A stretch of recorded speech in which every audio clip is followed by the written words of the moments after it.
कोई मेथड ऐसा यूज़ नहीं करते हैं, बेसिकली ये जजमेंटल होता है, इसीलिए इसको लॉजिकल वैलिडिटी भी कहा जाता है। अब हम देखते हैं सेकंड वैलिडिटी का क्या टाइप है। तो देखिए, क्राइटेरियन वैलिडिटी। क्राइटेरियन वैलिडिटी क्या है कि ऐसी वैलिडिटी जिसको आप किसी क्राइटेरिया पे परखते हैं। अब वो क्राइटेरिया या तो हो सकता है कि आपको समय के साथ मिल जाए, यानी कि अभी अवेलेबल हो, या फिर हो सकता है कि वो फ्यूचर में अवेलेबल हो, ऐसा क्राइटेरिया।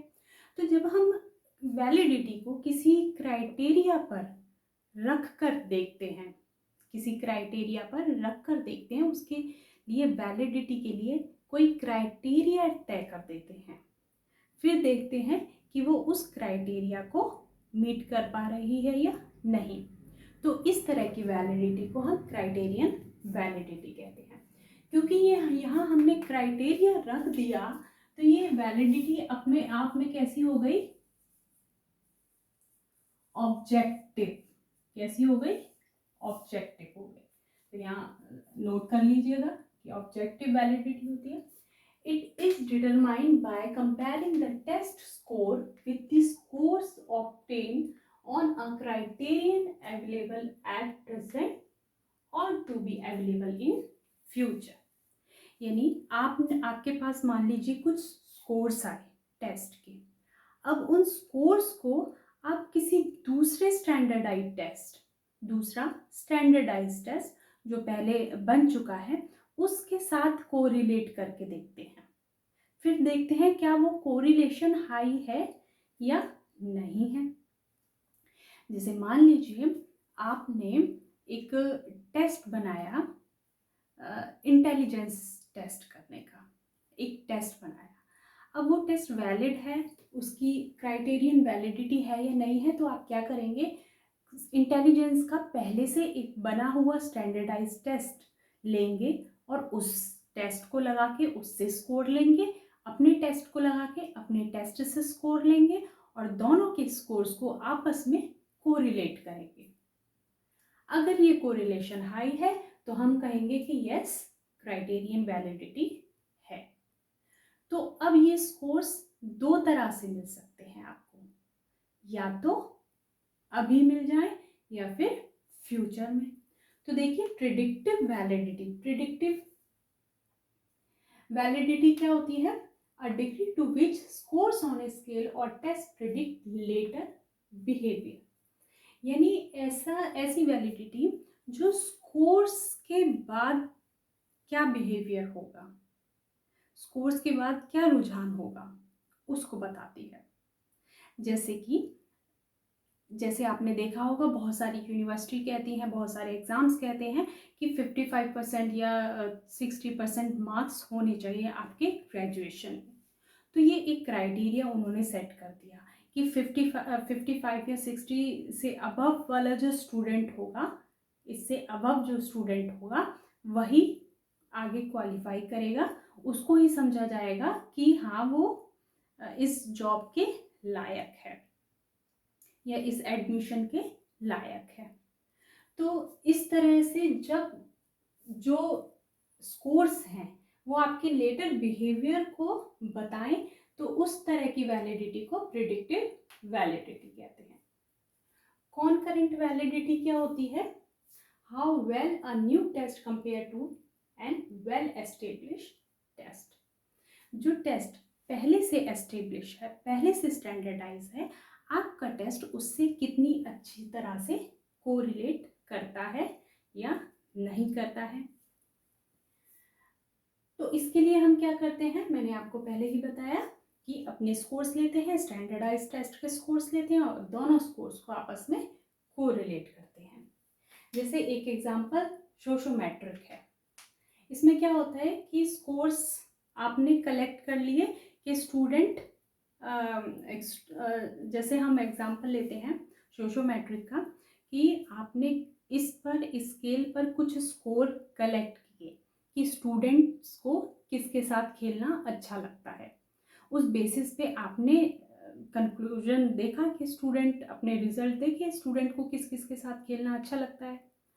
अब प्लेग्राउंड में अगर आप देखें और वो प्लेग्राउंड में किसी और के साथ खेल रहे हो या उनकी फ्रेंडशिप किसी और के साथ हो, तो इस तरह से जो कोरिलेशन है आपने जो लिए और जो ये क्राइटेरिया फिक्स है, इन दोनों के बीच में अगर कोरिलेशन नहीं है तो हम कहेंगे कॉन्करेंट वैलिडिटी नहीं है।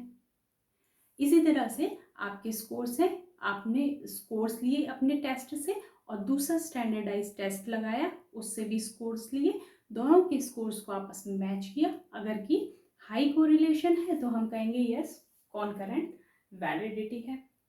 अब नेक्स्ट वैलिडिटी देख लेते हैं। तो अब नेक्स्ट देखते हैं कंस्ट्रक्ट वैलिडिटी। कंस्ट्रक्ट वैलिडिटी क्या होती है, मैं आपको पहले बता चुकी हूँ कि कंस्ट्रक्ट का मतलब क्या होता है।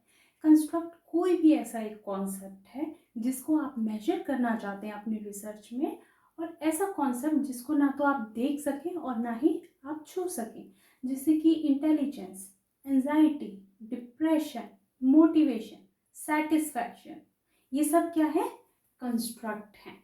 तो कंस्ट्रक्ट वैलिडिटी क्या है, it is about ensuring that the methods of measurement match the construct you want to measure। जो कंस्ट्रक्ट आप मेजर करना चाहते हैं उस कंस्ट्रक्ट के अकॉर्डिंग आपने मेथड, इंडिकेटर्स यूज किए हैं या नहीं किए हैं, क्योंकि कंस्ट्रक्ट डिफाइन करना अपने आप में ही बहुत बड़ी बात होती है।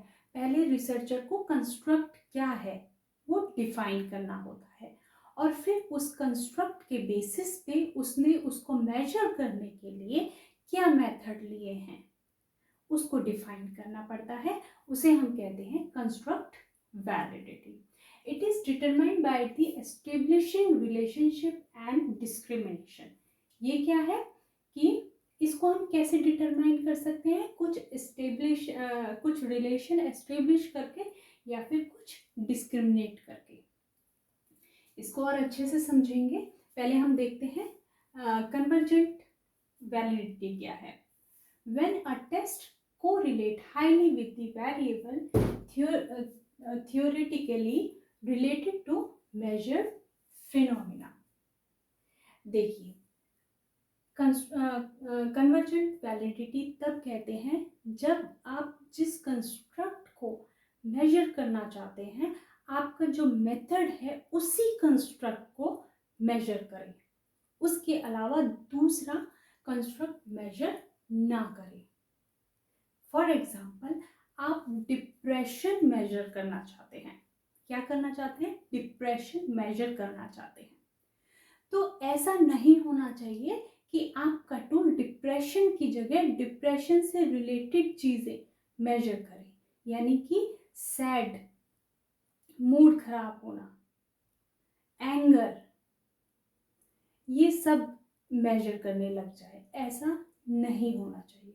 अगर आपने टूल बनाया है डिप्रेशन मेजर करने के लिए तो वो सिर्फ और सिर्फ डिप्रेशन मेजर करे, उसे हम कहेंगे कन्वर्जेंट वैलिडिटी। और डिस्क्रिमिनेंट क्या है, when a test correlate poorly और not at all with the variables which are not supposed to be measured by it। यानी जो आप मेजर नहीं करना चाहते हैं उनसे बिल्कुल भी कोरिलेट ना करें। इसको और ज्यादा एक एग्जाम्पल से समझा जा सकता है इस तरह से,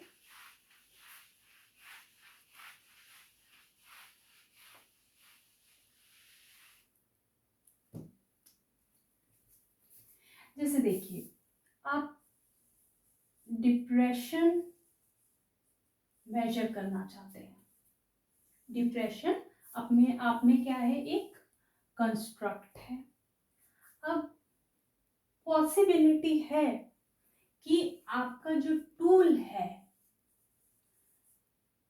पॉसिबिलिटी है कि आपका जो टूल है वो सैडनेस,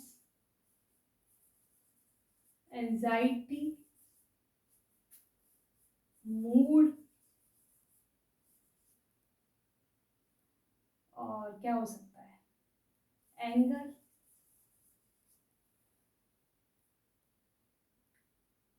ये सब हो सकते हैं।